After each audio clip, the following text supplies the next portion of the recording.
I paid road tax, I got potholes for free. Cool, it was too long and I've been informed by my wife, just like I am generally in the car.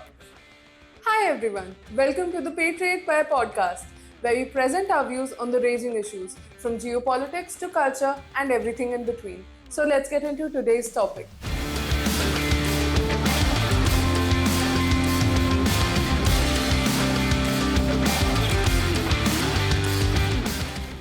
As social commentators, we present our views on a variety of topics. One of the consistent issues, however, when you come to current news or current events per se, is something that really doesn't ever go away, which is something or the other related to traffic violations, and absolute inane shenanigans that go on the roads of India. And the general behaviors of the traffic in India. And it personally bothers both of us. I mean, it obviously bothers you. A lot. I Unavoidable. genuinely really count on a lot of people to please assume I'm a bad driver and stay away from my car just because I'm a woman. Please, please, please do that. Number one issue that regarding the staying away from my vehicle, please, is lane changing and overtaking. Why do people have to overtake from the left side? Sometimes the situation demands taking over from the left side. I think the problem is more so that as a driver, whichever side you're giving open to the car behind you, well, they're gonna choose the Opposite absolute side. opposite one. On top of that, there is an absolutely common phenomenon, I think you will also agree. The moment you give an indicator to switch lanes, someone behind, might be 5 cars behind you, Everyone. but will come zooming right in. Everyone right behind you takes that indicator as a challenge, as a personal challenge of I will surpass that before that car takes the turn. And then they'll slow down right in front of your car. You give an indicator at specially taxis. Taxis immediately decide this is the exact moment where they will make up for all the lost time of their fare in that specific moment. And somehow that realization only strikes the moment you give the indicator. Dude, if you want to zoom around on the road, do it. Don't. But if you're doing it just as a response to my indicator, I hate you worse now. People want to be a menace to themselves. People want to be a danger to themselves. People want to endanger themselves. I have no problem with that. You can do whatever you want with your personal life, long as it doesn't cause anybody any injury, anybody any discomfort, long as your rights do not trample over the rights of the others. People drive on the roads in an absolutely, Maniac fashion. that's a mild word for whatever they do on the road. It also brings in the element of the traffic laws of India, which are more focused on restricting what you can do to keep yourself safe The same than maniacs. to actually do something about the crazy people doing crazy stuff on the road. The laws are directed towards keeping the maniacs safe on the road instead of keeping us safe from the maniacs. See, my biggest problem about the traffic laws in India is where they take the prevention is better than cure thing, but apply it to the fact that they're trying to prevent unalivings than actually preventing accidents. Yes. And sure, the quality of roads has improved over time, but you look at multiple highways across India and they are still filled with potholes. There's always some work going on some highway. Actually, there's always some work going on all national highways at some point, at any given moment. And again, you're charging us overall so many taxes and specifically toll tax in this situation. There's also road And tax. then There's also road tax Yes. that you pay when you buy a vehicle. There's So many taxes are basically deducted at multiple points from us. What is the use of all of that if at the end when you roll down on the highway, it's as bad as a generic neighborhood road? oh, there are sections of the thing I paid tax for, road. There are sections of that thing missing. I paid road tax. Did I get to deduct those specific potholes from my road tax? Oh, no, I don't. Everyone has been through this situation. They've almost been wrecked by another car, almost had their side scraped, or actually have been through all of those things, bumped into cars for no fault of their own.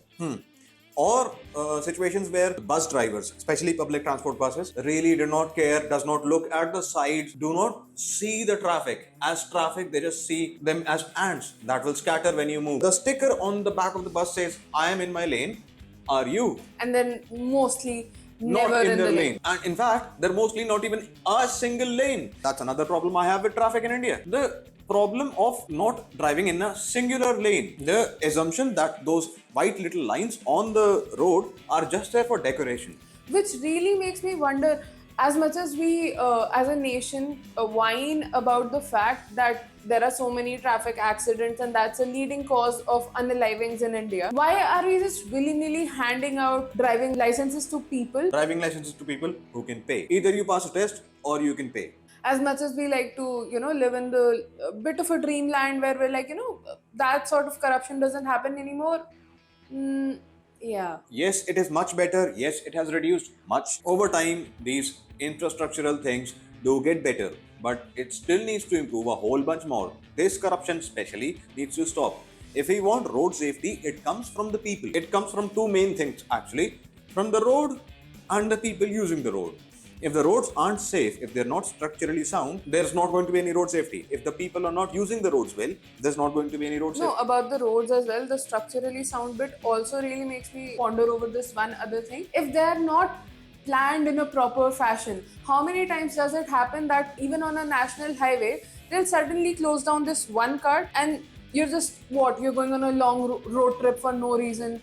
And it happens in every city, in every state. A new DM comes around and decides, oh, we need to make some change. What change can we make? We'll just close down this U-turn and open this one. Or something even weird that I've seen happen, especially in Delhi and NCR areas, they will close down a side of a roundabout, which I don't understand. I mean, I do kind of understand that people are using the roundabout in an absolute diabolical fashion. In an all-about fashion. They're going the wrong way on a roundabout.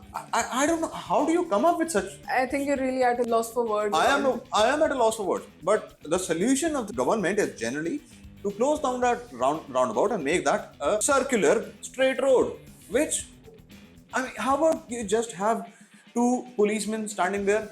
That brings us to the point of policing of the roads. Reminded me of one of the points in the amendment in Motor Vehicles Act 2019 was about the Good Samaritan. For trying to help someone, you yourself should not get caught up in all of the proceedings. It doesn't really hold a position in the Motor Vehicle Act because at the end, this is something you need to change when you're training the police force. This is something you need to amend there. And a notification or a directive from top high up to the ground forces will not work as intended. It will have some effect, but it will not solve all the problems. You need to address that problem in the training phase. For example, again, the whole thing with the cameras, the body cameras. Yes, that was a major issue, and I really loved when they started introducing body cameras in India. Because it allowed for, as much as it's also for the police safety. Yes, exactly. It's a two-way street. It's for the citizens of the country to not harass the policemen and the policemen to not do otherwise either. Everybody has accountability. Exactly.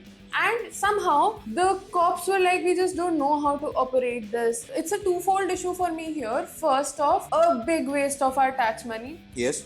Because that's just a wasted resource now. Those were bought up cameras. The government actually bought the cameras and distributed them to the police force. Exactly. The police force just refused to use them. It was obvious what they were trying to do. And there was no reason cited. There were no actual reasons cited apart from it is too difficult for us to use a body camera. If even government teachers currently are getting trained to use those certain tablets and everything that have been given to them, police force can use a camera. You don't even have to take a video from your phone, which, by the way, I've seen a lot of videos exactly. taken by policemen on their phones.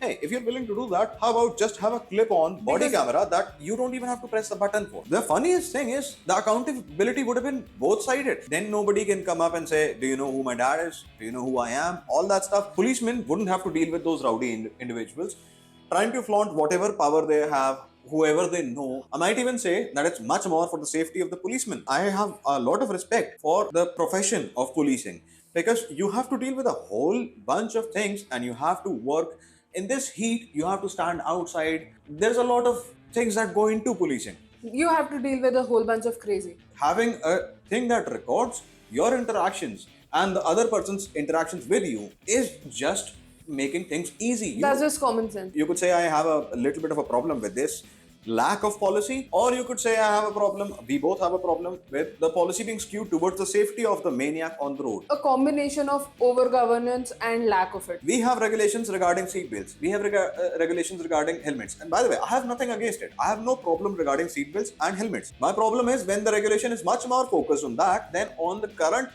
major problem on Indian roads of consistent high beams. Every car is going about with high beams on. And not just high beams, they have this, I would say the new halogen big lamp. flashy halogen lamp, neon BS, whatever it is. And this is a new way of showing how rich and powerful you are, which first of all, flat out, if this is the only way you can show your affluence Or your class, or your lack class, thereof. over the last 1 to 2 Yeah. years, there's been a further increase. It was still a consistent issue, but it has somehow increased much more. I don't know, halogen lamps got cheaper. I don't know what happened, but something has changed in every other vehicle. It's not even just cars. It's also... And it's not even expensive vehicles. I have seen them in the smallest to biggest vehicle. I've seen them on bikes. I've seen them on electric vehicles, electric scooties. There's regulation about every little nook and cranny of your vehicle, how you drive your vehicle, how you sit in your vehicle. What its safety standards are. And its pollution check. But along with all that, there is no regulation between that tick, between that high beam on and high beam off. There's no regulation. Actually, the point is, there is regulation. It's just not enforced because the enforcement is solely focused on, hey, are you wearing your seat belt? Hey, are you equipped with your helmet? Which one is more likely to cause an accident? You know what this whole thing is? Heaviness. But you need a helmet. And trust me, on the roads, I feel like because of my specs, I actually have some immunity. I don't know, it refracts weird or whatever happens. Yeah. And another thing, I understand the whole logic of, fog lamps and fog lighting and stuff. Oh, those are necessary. But keeping them on service roads? Exactly. All round lighting constantly 24/7. I have seen people with that light on during the daytime. You know what this is? This is today's version of those under the car lights, those LED lights that used to happen way back when. Yeah, but those were at least just decorative. These are actively inhibiting the safety of the guy in front of them. People have the vaguest, tiniest bits of achievements that they feel will get them some sort of clout, I guess, and that's just what makes them happy. Just turn on your parking lights and go on the road and say, hey, rebellion. It is not just my issue, it is a prevalent issue, and we see that overall everywhere on social media. And I'm pretty sure that's your issue too. X is filled with footage like that. Now, we come to another issue of every guy in a big car has an ego problem, and every guy in a small car has an insecurity problem. There's also the bus drivers who have their unions, and they have everybody is on the roads, I guess, just trying to prove something. The driver who doesn't want to be so afraid of the buses because they won't look before turning. Or the bike guys just ready to be trampled under your car, I guess. Yes. Now that brings us to, very good segue to the two-wheeler traffic, which somehow are the perpetual victims, but in my perspective, and I guess in yours too, they are the biggest culprit. Not all of them, obviously. It comes back to the lane thing again.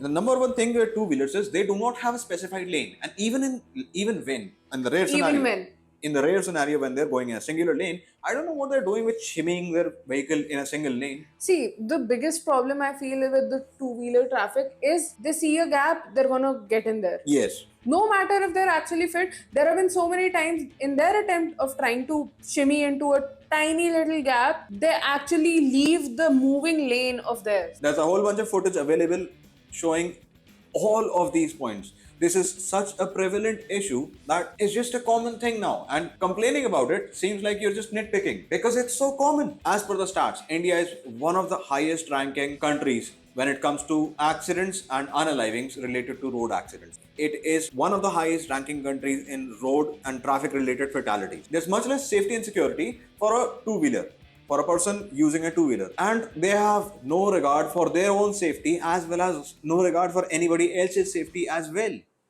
And it just takes one miscreant to cause a massive pile-up, to cause a giant problem. See, one of the biggest problems with two-wheeler drivers is they are scooting by on the simple fact and that peace of mind that if they actually get into an accident, they are gonna get away scot-free. Because They it's are always the not fault. gonna get blamed. Because it's always the fault of the four-wheeler driver. It's Exactly. always the fault of the bigger bigger vehicle. vehicle. Yeah.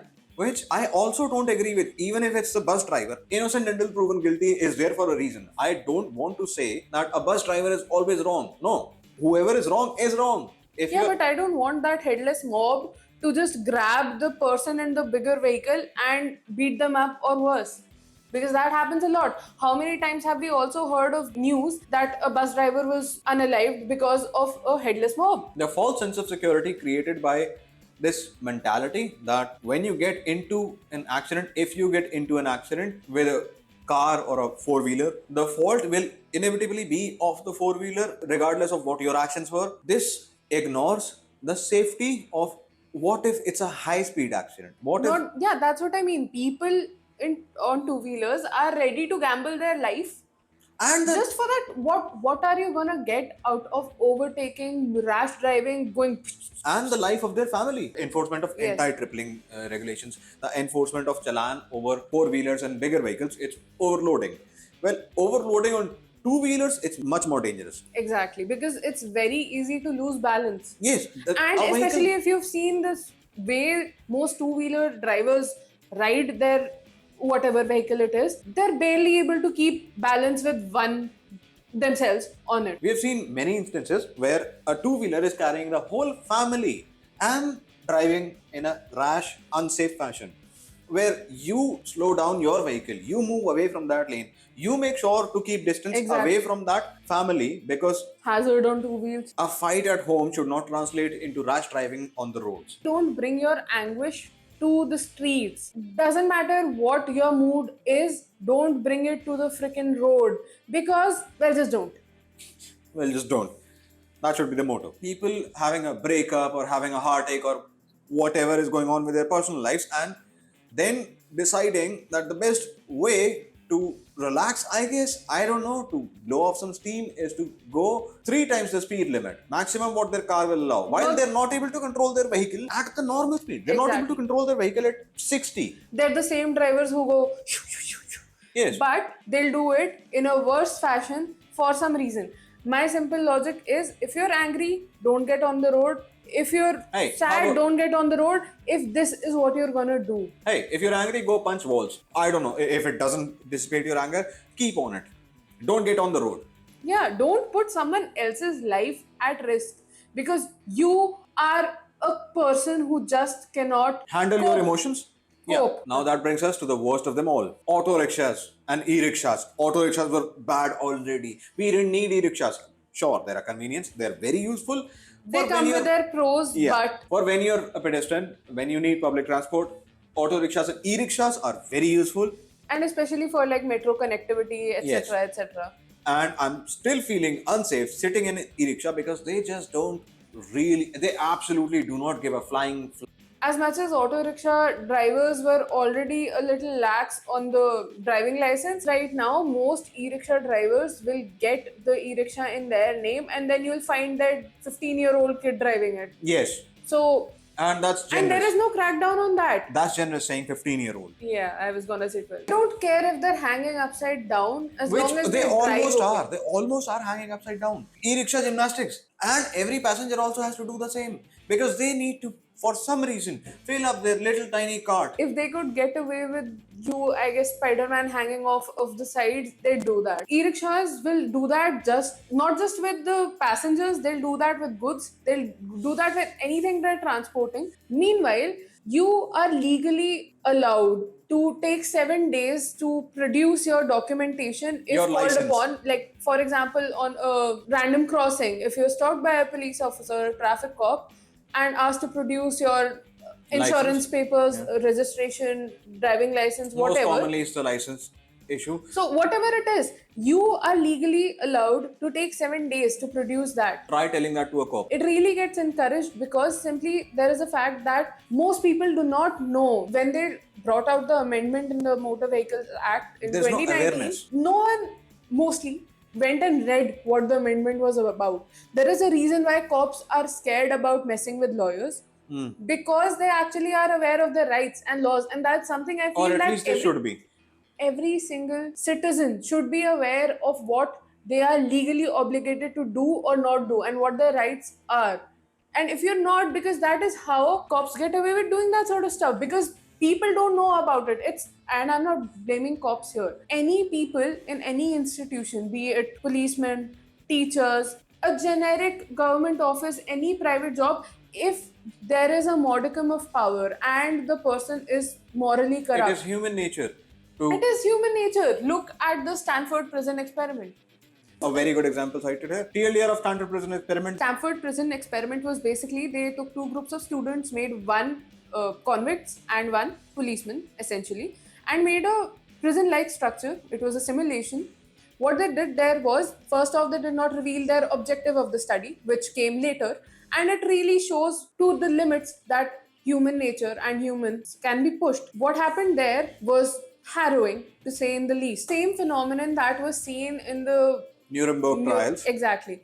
That's also what was replicated in the Stanford prison experiment, because what they said as an excuse during those trials was we were just following orders. I was just following orders. And what they did in the experiments was essentially they just told the students cosplaying policemen to do increasing amounts of torture, Increasing amounts of exercise of their authority. And now we're going too much into it, so we'll segue back. If you give a certain amount of power to a person over another person, anyone with just enough of a weak constitution will exploit it. That is just human nature.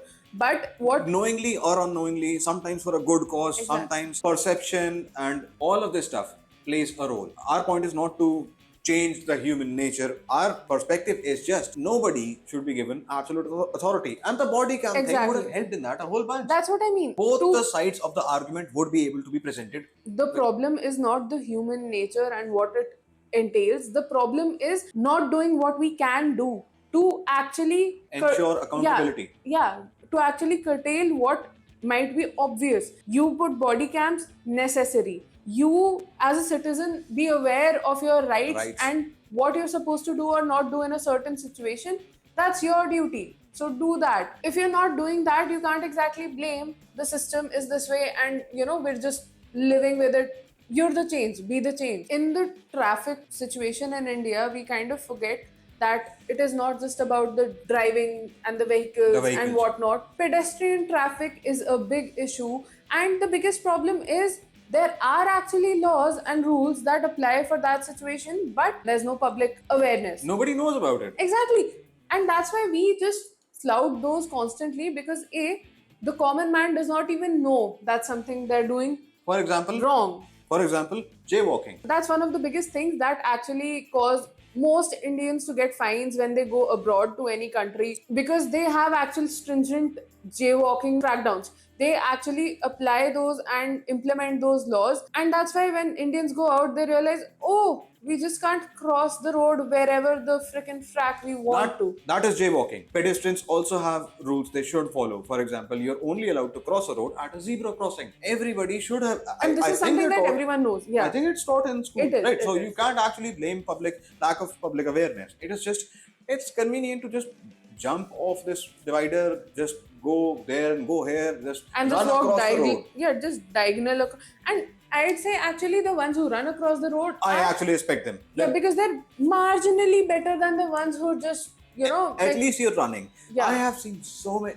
This boils my blood when somebody walks down the road, the busy highway road, and is staring directly at me and just walking slowly. or just stop in front of your car. The only reason you're safe is because the driver had enough sense to slow down or stop their vehicle. It's the same which could have mentality. caused a rear ending. Exactly. And that is the same mentality as with the two-wheeler drivers, because they have this situation of, if we're in an accident, It's well, always the fault exactly. of the bigger guy. Well, how about just do a little better? I'm not asking for a sudden change out of nowhere, but it's And always it's not for our viewers, who I am absolutely sure are perfect pedestrians. Just the best, everybody agrees. There needs to be change regarding public information, there needs to be change regarding the enforcement of rules, and biggest thing, I do believe there needs to be regarding the enforcement and the police behaviors is we need body cameras. That is the need of the hour. And that's for the safety of the police. It's an incentive for the cops as well to have that body We do cam. not want a mishappening, a problem happening to a policeman because they make a decision that goes against somebody who's in power there. They should have the power that comes with that uniform, and that only comes when there is accountability. And that's what I mean. No cop would want to be in the situation where they walk up to the wrong car. Someone carrying an illegal gun. Well, that was all our rant about the traffic today. Because obviously, I know you as well suffer from a lot of crazy stuff on the roads. There is shenanigans, there is nincompoopery, there's everything. That's a funny word. It is. There are obvious traffic issues with cars, two-wheelers, trucks, buses, and pedestrians. So it's an across the board problem. And the enforcement of rules. And enforcement of rules is just the cherry on the top. We need to be aware of our rights. We need to be aware of Our what duties we, as well on the road. and just be a little aware of things overall on the road and be a good citizen. That's all. Be a good Samaritan, as the law prescribes. If you want us to make more videos regarding traffic or a similar topic, do tell us in the comment section. Do also share your views, share your stories about instances where you have had to face some crazy stuff on the road. We would love to read your comments, and we always love the feedback of our viewers. And if you want us to share your story, we might even make a video on that. Do share your stories, do share your experiences. The crazier the better. Always. Well, thank you so much, and we'll see you next time.